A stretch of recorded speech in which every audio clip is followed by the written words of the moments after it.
की जय। प्यारे कृष्ण कन्हैया लाल की जय। श्री वराह पुराण 99वां अध्याय तिलधेनु का महात्म्य। पृथ्वी बोली, भगवान अव्यक्त जन्मा ब्रह्मा जी शरीर से जो 8 भुजाओं वाली गायत्री नाम की माया प्रकट हुई और जिन्होंने चैत्रासुर के साथ युद्ध करके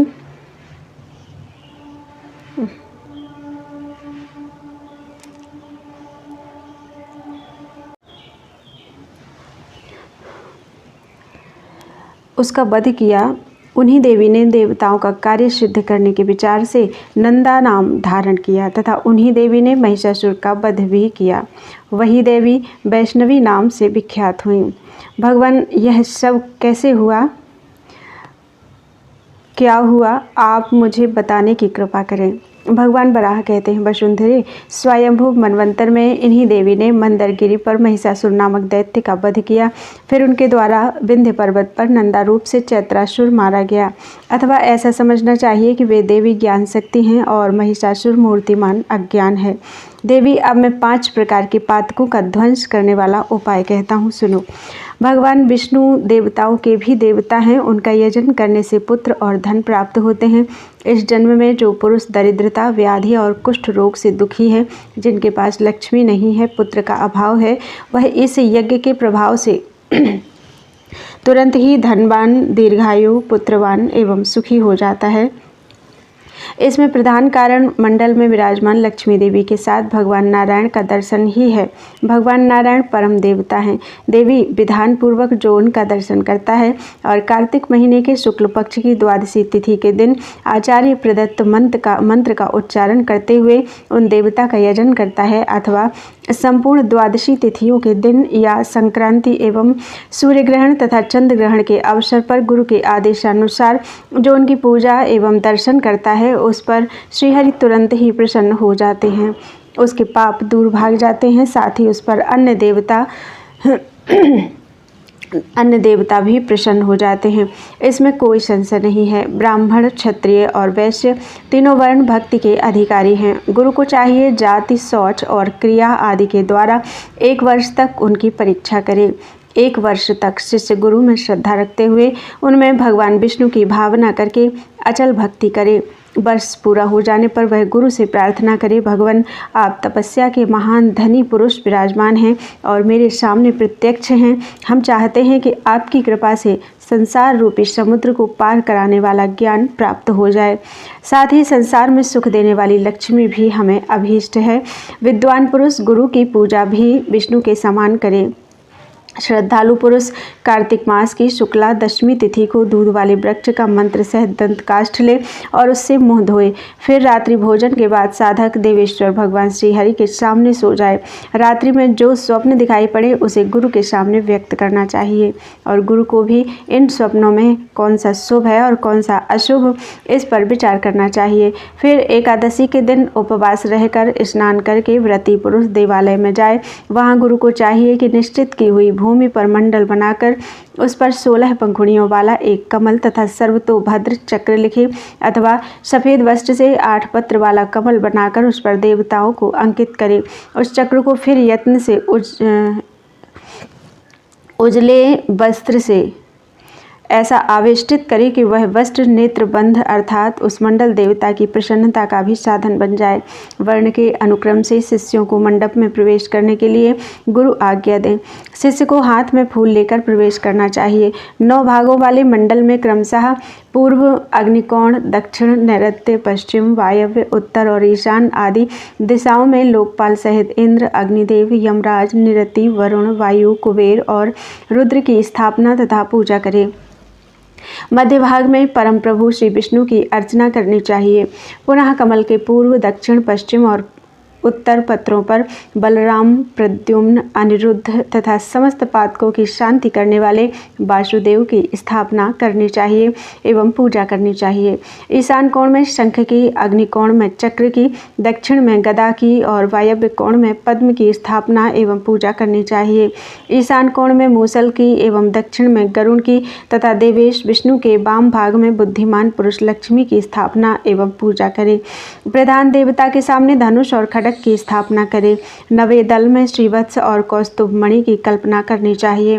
फिर 8 दिशाओं में विधान के अनुसार 8 कलश स्थापित कर बीच में नवे प्रधान विष्णु कलश की स्थापना करनी चाहिए। फिर उन कलशों पर 8 लोकपालों तथा भगवान विष्णु की विधि पूर्वक पूजा करनी चाहिए। साधक को यदि मुक्ति की इच्छा हो तो विष्णु कलश से, लक्ष्मी की इच्छा हो तो इंद्र कलश से, प्रभूत संतान की इच्छा हो तो अग्निकोण के कलश से, मृत्यु पर विजय पाने की इच्छा हो तो दक्षिण के कलश से, दुष्टों का दमन करने की इच्छा हो तो निरतिकोण के कलश से, शांति पाने की इच्छा हो तो वरुण कलश से, पापनाश की इच्छा हो तो वायव्य कोण के कलश से, धन प्राप्ति की इच्छा हो तो उत्तर के कलश से तथा ज्ञान की इच्छा एवं लोकपाल पद पाने की कामना हो तो वह रुद्र कलश से स्नान करे। किसी एक कलश के जल से स्नान करने पर भी मनुष्य संपूर्ण पापों से छूट जाता है। यदि साधक ब्राह्मण है तो उसे अव्याहत ज्ञान होता है। नवों कलशों से स्नान करने से तो मनुष्य पाप मुक्त होकर साक्षात भगवान विष्णु के तुल्य सर्वतः परिपूर्ण हो जाता है। पूजा के अंत में गुरु की आज्ञा से सबकी प्रदक्षिणा करें। फिर गुरुदेव प्राणायाम सहित आग्नेयी एवं बारूणी धारण द्वारा विधिपूर्वक शिष्य का अंतःकरण शुद्ध कर उसे सोमरस से आप्यायित कर दीक्षा के प्रतिज्ञा वचन सुनाएं। इस प्रकार ब्राह्मणों, वेदों, विष्णु, ब्रह्मा, रुद्र, आदित्य, अग्नि, लोकपाल, ग्रहों, वैष्णव पुरुषों और गुरु के सम्मान करने वाले पुरुषों को दीक्षा द्वारा शीघ्र सिद्धि प्राप्त होती है। दीक्षा के अंत में प्रज्वलित अग्नि में ओम नमो भगवते सर्वरूपिणे हुम फट स्वाहा इस 16 अक्षर वाले मंत्र द्वारा हवन की विधि है।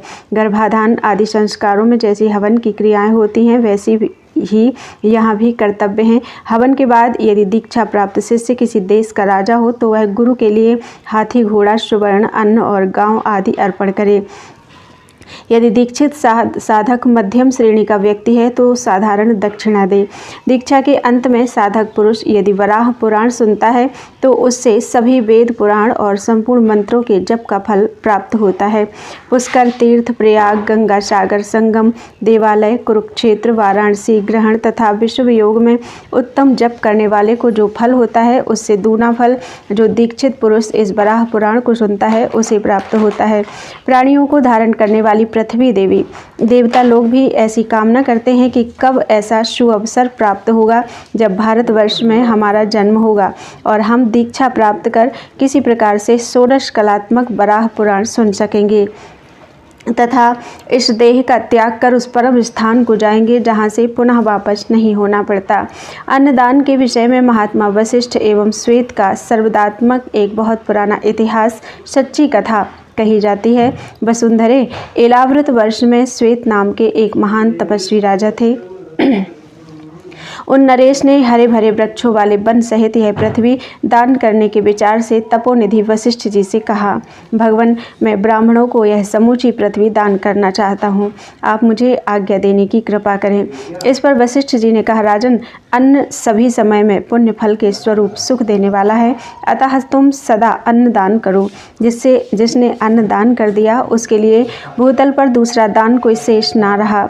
संपूर्ण दानों में अन्नदान ही श्रेष्ठ है। अन्न से ही प्राणी जीवन धारण करते हैं और बढ़ते हैं। अतः राजन, तुम प्रयत्न पूर्वक अन्न दान करो। किंतु राजा श्वेत ने वैसा ना कर बहुत से हाथी, घोड़े, रत्न, वस्त्र, आभूषण, धन धान्य से पूर्ण अनेक नगर एवं खजाने में जो धन था उसे ही ब्राह्मणों को बुलाकर दान किया। एक समय की बात है, उत्तम धर्म के ज्ञाता राजा श्वेत ने संपूर्ण पृथ्वी पर विजय प्राप्त करके अपने पुरोहित वशिष्ठ जी से, जो जपकर्ताओं में सर्वोत्तम माने जाते हैं, कहा, भगवान, मैं 1000 अश्वमेध यज्ञ करना चाहता हूँ। फिर राजा श्वेत ने उनकी अनुमति से यज्ञ कर ब्राह्मणों को बहुत से सोना, चांदी और रत्न दान में दिए। किंतु उन राजा ने उस समय भी अन्न और जल का दान नहीं किया, क्योंकि वे अन्न और जल को तुच्छ वस्तु समझते थे। अंत में कालधर्म के वश होकर जब वे परलोक पहुँचे तो वहाँ उन्हें भूख और विशेषकर प्यास सताने लगी। अतः वे अप्सराओं सहित स्वर्ग को छोड़कर श्वेत पर्वत पर पहुँचे। उनके पूर्व जन्म का शरीर उस समय भस्म हो गया था, अतः भूखे राजा श्वेत ने अपनी हड्डियों को एकत्र कर चाटना प्रारंभ कर दिया। फिर विमान पर चढ़कर वे स्वर्ग में गए। इसी प्रकार बहुत समय व्यतीत हो जाने के बाद उत्तम व्रती उन राजा श्वेत को महात्मा वशिष्ठ ने अपनी हड्डियां चाटते हुए देखा। उन्होंने पूछा, राजन, तुम अपनी हड्डी क्यों चाट रहे हो? महात्मा वशिष्ठ के ऐसी बात कहने पर राजा श्वेत ने उन मुनिवर से ये वचन कहे, भगवान, मुझे क्षुधा सता रही है।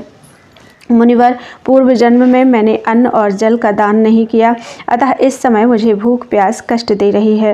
राजा श्वेत के ऐसा कहने पर मुनिवर वशिष्ठ जी ने पुनः उनसे कहा, राजेंद्र, मैं तुम्हारे लिए क्या करूं? अन्नदान का फल किसी प्राणी को नहीं मिलता। रत्न और सुवर्ण का दान करने से मनुष्य संपत्तिशाली तो बन सकता है, पर अन्न और जल देने से उसकी सभी कामनाएं सिद्ध हो जाती हैं। वह सर्वथा तृप्त हो जाता है। राजन, तुम्हारी समझ में अन्न अत्यंत तुच्छ वस्तु थी, अतः तुमने उसका दान नहीं किया। राजा श्वेत बोले, अब मेरी जिसने अन्नदान नहीं किया तृप्ति कैसे होगी? यह मैं सिर झुकाकर आपसे पूछता हूँ। महामुने, बताने की कृपा कीजिए। वशिष्ठ जी ने कहा, अनघ, इसका एक उपाय है, उसको सुनो। पूर्व कल्प में विनीतासु नाम के एक बड़े प्रसिद्ध राजा हो चुके हैं। उन नरेश ने कई अश्वमेध यज्ञ किए। यज्ञों में ब्राह्मणों को बहुत सी गऊएं, हाथी और धन दिए। तुच्छ समझकर अन्न का दान नहीं किया। इसके बाद बहुत समय बीत जाने पर वे मरकर स्वर्ग पहुँचे और वहाँ पर वे राजा भी तुम्हारी ही तरह भूख से दुख का अनुभव करने लगे। फिर सूर्य के समान प्रकाशमान विमान पर चढ़कर वे स्वर्ग से मृत्युलोक में नील पर्वत पर गंगा नदी के तट पर, जहाँ उनका निधन हुआ था, पहुँचे और अपने शरीर को चाटने लगे। उन्होंने वहीं अपने होता पुरोहित को देखकर पूछा, भगवान, मेरी क्षुधा मिटने का उपाय क्या है? होता ने उत्तर दिया, राजन, आप तिल धेनु, जल धेनु, घृत धेनु तथा रस धेनु का दान करें। इससे क्षुधा का क्लेश तुरंत शांत हो जाएगा। जब तक सूर्य तपते हैं, चंद्रमा प्रकाश पहुंचाते हैं, तब तक के लिए इससे आपकी क्षुधा शांत हो जाएगी। ऐसी बात कहने पर राजा ने मुनि से फिर इस प्रकार पूछा। विनीतासु बोले, ब्राह्मण, तिल धेनु दान का विधान क्या है? विप्रवर, मैं यह भी पूछता हूँ कि उसका पुण्य स्वर्ग में किस प्रकार भोगा जाता है? आप कृपया यह सब हमें बतलावें। होता बोले, राजन, तिल धेनु का विधान सुनो। मान शास्त्र के अनुसार 4 कुड़व का एक प्रस्थ कहा गया है। ऐसे 16 प्रस्थ तिल से धेनु का स्वरूप बनाना चाहिए। इसी प्रकार 4 प्रस्थ का एक बछड़ा भी बनाना चाहिए। चंदन से उस गाय की नासिका का निर्माण करें और गुड़ से उसकी जीभ बनाई जाए। इसी प्रकार उसकी पूंछ भी फूल की बनाकर फिर घंटा और आभूषण से अलंकृत करना चाहिए।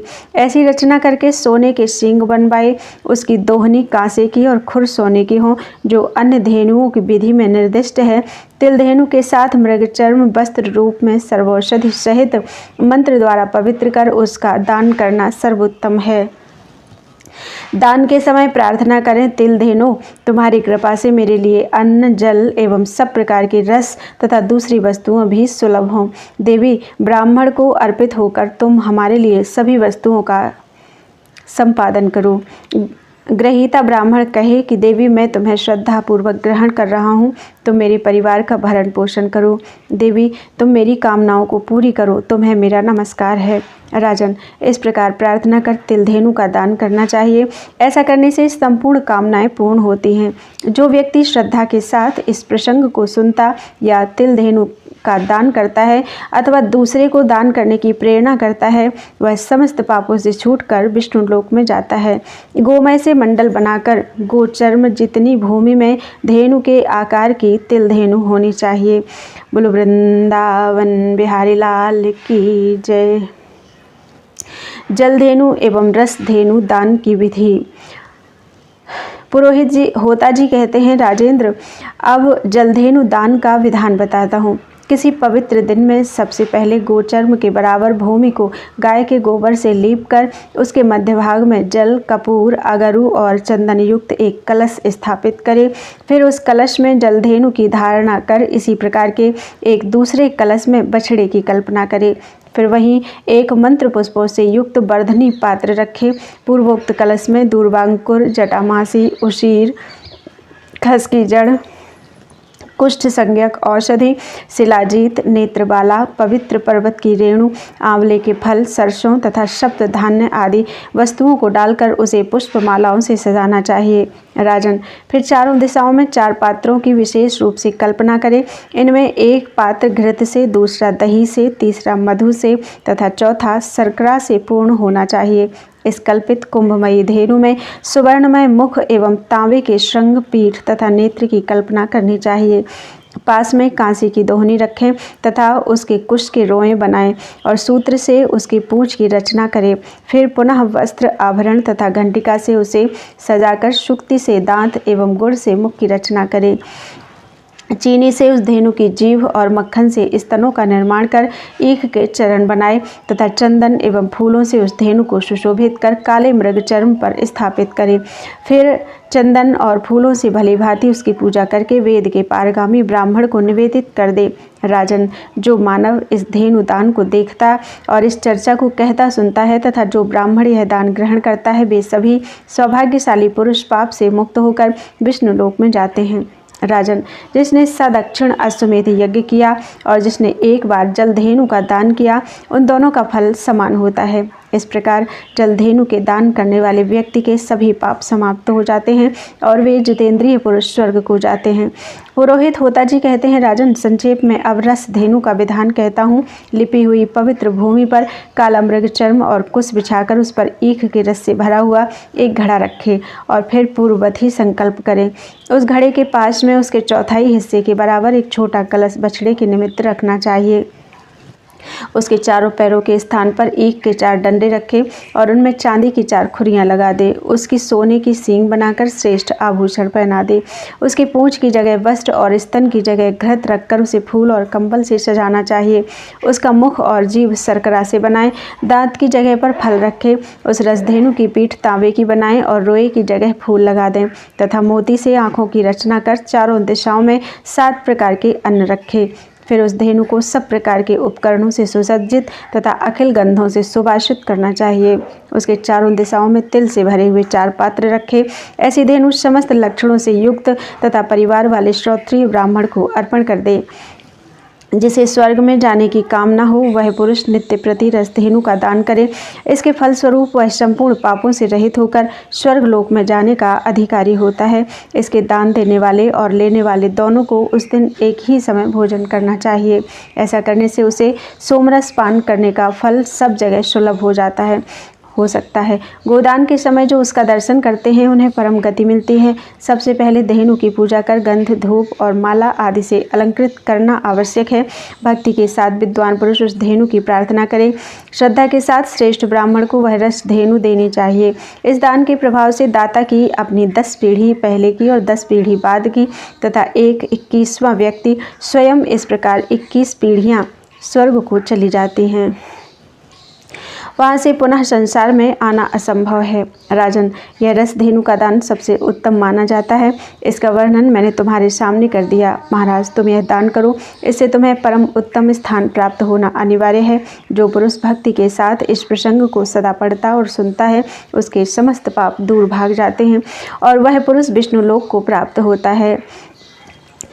बोलो वृंदावन बिहारी लाल की जय। गुड़ धेनु दान की विधि। पुरोहित होताजी कहते हैं, राजन, अब गुड़ धेनु का प्रसंग बताता हूँ, उसे सुनो।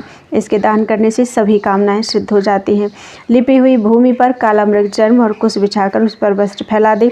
फिर पर्याप्त गुड़ लेकर उसकी धेनु की आकृति तथा पास में बछड़े की आकृति बनाए। फिर कांसे की दोहनी रखकर उसका मुख सोने का और उसका सींग सोने अथवा अगरू की लकड़ी से एवं मणि तथा मोतियों से दांत बनाएं। गर्दन की जगह रत्न स्थापित करना चाहिए। उस धेनु की नासिका चंदन से निर्माण करें और अगरू काष्ठा से उसके दोनों सींग बनाए। उसकी पीठ तांबे की होनी चाहिए। उस धेनु की पूंछ रेशमी वस्त्र से कल्पित करे और फिर सभी आभूषणों से उसे अलंकृत करे। उसके पैरों की जगह 4 ईखों खुर चांदी के, फिर कंबल और पट्ट सूत्र से उस धेनु को ढककर घंटा और चंवर से अलंकृत तथा सुशोभित करना चाहिए। श्रेष्ठ पत्तों से उसके कान तथा मक्खन से उस धेनु के थन की रचना करे। अनेक प्रकार के फलों से उस धेनु को भली भांति सुशोभित करना चाहिए। उत्तम गुड़ धेनु का निर्माण 4 भार गुड़ के वजन से बनाना चाहिए अथवा इसके आधे भाग से ही उसका निर्माण संभव है। मध्य श्रेणी की धेनु इसके आधे परिमाण की मानी जाती है और एक भार में अधम श्रेणी की धेनु का निर्माण होता है। यदि पुरुष धनहीन हो तो वह अपनी शक्ति के अनुसार 108 गुड़ की डलियों से ही धेनु बना सकता है।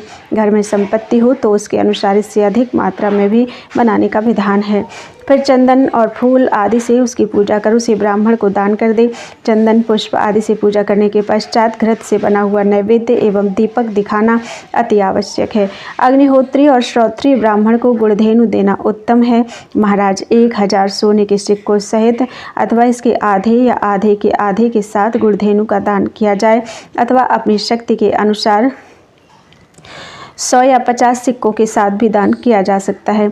चंदन और फूल से पूजा करके ब्राह्मण को अंगूठी और कान के आभूषण भी देना चाहिए। साथ में छाता और जूता दान देना चाहिए।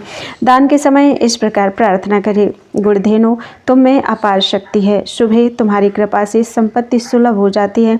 देवी मैं जो दान कर रहा हूँ इससे प्रसन्न होकर तुम मुझे भक्ष्य और भोज्य पदार्थ देने की कृपा करो और लक्ष्मी आदि सभी पदार्थ मुझे सुलभ हो जाएं। ऐसी प्रार्थना करने के उपरांत पहले कहे हुए मंत्रों का स्मरण करें। दाता को पूर्वमुख बैठकर ब्राह्मण को गुड़धेनु का दान करना चाहिए। पुनः प्रार्थना करें, गुड़धेनु मेरे द्वारा मन, वाणी और कर्म द्वारा अर्जित पाप तुम्हारी कृपा से नष्ट हो जाएं। जिस समय गुड़धेनु का दान होता है उस अवसर पर जो इस दृश्य को देखते हैं उन्हें वह उत्तम स्थान प्राप्त होता है जहाँ दूध तथा घृत एवं दही बहाने वाली नदियाँ हैं। जिस दिव्यलोक में ऋषि मुनि और सिद्धों का समुदाय शोभा पाता है वहाँ इस धेनु के दाता पुरुष पहुँच जाते हैं। गुड़धेनु संबंधी दान के प्रभाव से 10 पूर्व के 10 पीछे होने वाले पुरुष तथा एक वह, इस प्रकार 21 पुरुष विष्णु लोक को यथाशीघ्र पहुंच जाते हैं। अयन, विषुवयोग, व्यतिपात और दिन क्षय ये इस दान में साधन कहे गए हैं। इन्हीं अवसरों पर गुड़धेनु के दान का विधान उत्तम है। महामते, सुपात्र ब्राह्मण को देखकर ही इस धेनु का श्रद्धा के साथ दान करना चाहिए। इससे भोग एवं मोक्ष सब सुलभ हो जाता है और समस्त कामनाएं पूर्ण हो जाती हैं तथा दाता सभी पापों से मुक्त हो जाता है। गुड़धेनु की कृपा से अखिल सौभाग्य इस लोक में अतुल आयु एवं आरोग्य तथा ऐश्वर्य सुलभ हो जाते हैं। जो इस प्रसंग को पढ़ता है तथा कई योजन दूर रहकर भी इस गुड़धेनु दान की सम्मति देता है वह इस संसार में दीर्घ काल तक वैभव से संपन्न रहकर अंत में स्वर्ग में निवास करता है। बोलो वृंदावन बिहारी लाल की जय। शर्करा तथा मधु धेनु की दान की विधि। पुरोहित होता जी कहते हैं, राजन अब शर्करा धेनु का वर्णन सुनो। लिपि हुई भूमि पर काला मृग चर्म और कुश बिछाना चाहिए। राजन 4 भार शर्करा से बनी हुई धेनु उत्तम कही जाती है। उसके चौथाई भाग से उसका बछड़ा बनाएं। यदि दान करता राजा हो तो वह 800 भार से ऊपर तक की धेनु बना सकता है। दाता अपनी शक्ति के अनुसार धेनु का निर्माण कराए जिससे स्वयं अपनी आत्मा को कष्ट ना पहुँचे, न धन का ही समूल संहार हो जाए। धेनु की चारों दिशाओं में बीज स्थापित कर उसके मुखाग्र और सींग सोने के तथा आँखें मोती की बनाए। गुड़ से उसका मुखांतर भाग तथा पिष्ट से उसकी जीभ का निर्माण करें। गल कंबल का निर्माण रेशमी सूत्र से करे। कंठ के भूषणों से उस धेनु को भूषित करे। ईख से चरण, चांदी से खुर तथा मक्खन से थन की रचना करे। 6 श्रेष्ठ पत्रों से उसके कान बनाकर उसे श्वेत चमड़ से अलंकृत करना चाहिए। तत्पश्चात उसके पास में 5 रत्न रखकर उसे वस्त्र से ढक देना चाहिए। फिर चंदन और फूलों से अलंकृत करके वह गाय ब्राह्मण को दे दे। ब्राह्मण श्रोत्रिय, दरिद्र और साधु स्वभाव वाला हो। अयन, विषुव, व्यतिपात और दिनक्षय इन पुण्य अवसरों पर अपनी शक्ति के अनुसार इस प्रकार की गौ बनाकर दान करना चाहिए। यदि सत्पात्र एवं श्रोत्रिय ब्राह्मण घर पर आया हुआ दिख जाए तो आए हुए उस ब्राह्मण को धेनु के पुच्छ भाग का स्पर्श करते हुए दान करने की विधि है। पूर्व अथवा उत्तर की तरफ मुख करके दाता बैठे। गऊ का मुख पूर्व और बछड़े का मुख उत्तर हो। दान करते समय गोदान के मंत्रों को पढ़कर ही गऊ का दान करना चाहिए। दाता 1 दिन तक शर्करा के आहार पर रहे और लेने वाला ब्राह्मण भी इसी प्रकार 3 दिन तक रहे। यह शर्करा धेनु संपूर्ण पापों को दूर करने वाली तथा अखिल कामनाओं को देने में पूर्ण समर्थ है। इस प्रकार दान करने वाला पुरुष संपूर्ण कामनाओं और ऐश्वर्यों से संपन्न हो जाता है, इसमें कोई संदेह नहीं। शर्करा धेनु का दान करते समय जो लोग उसका दर्शन करते हैं उन्हें परम गति मिलती है। जो मानव भक्तिपूर्वक इसे सुनता अथवा पढ़ता भी है वह संपूर्ण पापों से छूटकर विष्णु लोक को प्राप्त होता है। पुरोहित होता जी कहते हैं, राजन, अब संपूर्ण पापों के नाशक मधुधेनु की दान की विधि सुनो। लिपी हुई पवित्र भूमि पर काला मृग चर्म और कुसा बिछाकर 16 घड़े मधु से एक धेनु तथा उसके चौथाई भाग के बछड़े की आकृति बनाकर स्थापित करें। उस धेनु का मुख सोने का, उसके श्रृंग अगरु और चंदन के, पीठ तांबे की, गल कंबल रेशमी सूत के बनाएं। उसके चरण ईख के हों। फिर उजले कंबल से उस धेनु को ढककर गुड़ से उसके मुख की तथा शर्करा से जिह्वा की आकृति बनानी चाहिए। उसके होठ पुष्प के और दांत फलों के बने हों। वह कुश के रोएं तथा चांदी के खुरों से सुशोभित हो और उसके कान श्रेष्ठ पत्तों से बनाने चाहिए। फिर उसके चारों दिशाओं में सप्तधान्य के साथ तिल से भरे हुए 4 पात्र रखना चाहिए। फिर 2 वस्त्रों से उसको ढककर कंठ के आभूषण से उसे अलंकृत कर दे। कांसे की दोहनी बनाकर चंदन और फूलों से उस धेनु की पूजा करनी चाहिए। अयन विशुभ व्यतिपात दिनक्षय संक्रांति और ग्रहण के अवसर पर इस धेनु के दान का विशेष महत्व है, अथवा अपनी इच्छा से इसे सभी काल में संपादित किया जा सकता है। द्रव्य, ब्राह्मण और संपत्ति को देखकर दान का प्रतिपादन करना चाहिए। दान लेने वाला ब्राह्मण दरिद्र, विद्याभ्यासी, अग्निहोत्री, वेद वेदांत का पारगामी तथा आर्यावर्त देश में उत्पन्न हुआ होना चाहिए। धेनु की पूंछ भाग का स्पर्श करके हाथ में जल और दक्षिणा लेकर चंदन और धूप से पूजा कर फिर 2 वस्त्रों से ढककर अपनी शक्ति के अनुसार अन्न सहित उसका दान कर दे। कंजूसी ना करे। सभी विधि जलपूर्वक होनी चाहिए। ब्राह्मण को दान करने के पूर्व दाता इस प्रकार प्रार्थना करे, मधुधेनु, तुम्हें नमस्कार है। तुम्हारी कृपा से मेरे पितर और देवतागण प्रसन्न हो जाएं। ग्रहीता कहे, देवी, मैं विशेष रूप से कुटुंब की रक्षा के लिए तुम्हें ग्रहण करता हूँ। मधुधेनु, तुम कामदुहा हो, मेरी कामनाओं को पूर्ण करो। तुम्हें मेरा नमस्कार है। मधुबाता ऋक् संहिता का यह मंत्र पढ़कर इस धेनु का दान करना चाहिए। महाराज, दान के पश्चात छाता और जूता भी देना चाहिए। इस प्रकार भक्तिपूर्वक जो मधुधेनु का दान करता है वह एक दिन खीर और मधु के आहार पर रहे। दान लेने वाले ब्राह्मण को मधु और खीर के आहार पर 3 रातें व्यतीत करनी चाहिए। इसका दाता 10 पूर्वजों और आगे होने वाली 10 पीढ़ियों एवं स्वयं आप इस प्रकार 21 पीढ़ियों को तार कर भगवान विष्णु के स्थान में पहुँचता है। जो मानव इस प्रसंग को श्रद्धा के साथ सुनता अथवा सुनाता है वह समस्त पापों से छूटकर विष्णु लोक में चला जाता है। अध्याय 103-104। बोलो वृंदावन बिहारी लाल की जय। त्वदीयं वस्तु गोविंद तुभ्यमेव समर्पये। तेन त्वदङ्घ्रि कमले रतिं मे यच्छ शाश्वतीम्।